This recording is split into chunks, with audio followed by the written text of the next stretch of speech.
পালং শাকের এই সবজিটা একবার অবশ্যই ট্রাই করবে। আলু বেগুন দিয়ে চচ্চড়িটা খুবই ভালো লাগে খেতে, তো খুবই হেলদি আর খুবই ভালো লাগে। তো এখানে আমি কালো জিরে ফোড়ন আর একটা শুকনো লঙ্কা দিয়ে আলু বেগুনগুলা দিয়ে দিলাম। দিয়ে তারপরে একটু হলুদ গুঁড়ো একটু জিরা গুঁড়ো দিয়ে ভালোভাবে আমি এটাকে সিদ্ধ করে নেব, মানে একটু কম আঁচে আমি এগুলোকে ভাজা ভাজা করে নেব।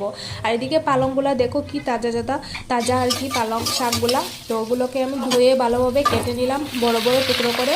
তো আমার কিন্তু খুবই ভালো লাগে। তো দেখো এভাবে একদিন বানিয়ে ঘরে একদিন অবশ্যই ট্রাই করো। তো এদিকে সব পালংগুলো ধুয়ে ভালোভাবে আমি দিয়ে দিলাম কড়াইয়ের মধ্যে, ওগুলো কিন্তু মজে আরও একটু হয়ে যাবে। তো এইদিকে দেখো আমি কড়াইটা ঢাকনাটা উল্টিয়ে দেখো আমার হয়ে গেছে প্রায়। পালং শাকগুলো আরও মজে কিন্তু একটু হয়ে যাবে। তো দেখো এভাবে একদিন অবশ্যই ট্রাই করো, খুবই ভালো লাগে খেতে।